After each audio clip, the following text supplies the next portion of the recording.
భద్రాద్రి కొత్తగూడెం జిల్లా కొత్తగూడెం రైల్వే స్టేషన్లో బాంబుల కలకలం.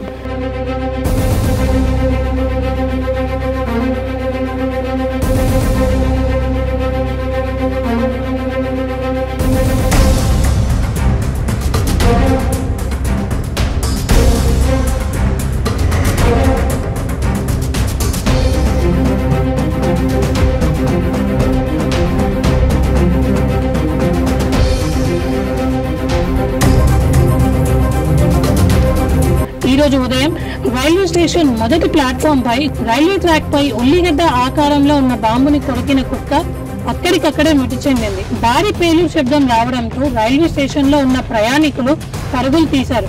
ప్రయాణికుల సమాచారంతో ఫ్రీటౌన్ పోలీసులు రంగ ప్రవేశం చేసి కేసు నమోదు చేసి దర్యాప్తును ప్రారంభించారు. ఈ దర్యాప్తులో మొత్తం 6 నాటు బాంబులు ఉన్నాయని, నాటు బాంబులున్న సంచిని కుక్క రైల్వే స్టేషన్ లోకి తీసుకొచ్చి అందులో ఒకటి కొరకడంతో కుక్క అక్కడికక్కడే మృతి చెందింది. మరో 5 బాంబులు పేలకుండా మిగిలాయి. వాటిని జీఆర్పీ పోలీసులు స్వాధీనం చేసుకున్నారు. స్టేషన్ ఫ్రీటౌన్ ఇన్స్పెక్టర్ శివప్రసాద్ ఘటనా స్థలాన్ని సందర్శించారు. అడవి పందుల కోసం పంట చేలల్లో పెట్టే నాటు బాంబులుగా భావిస్తున్నారు.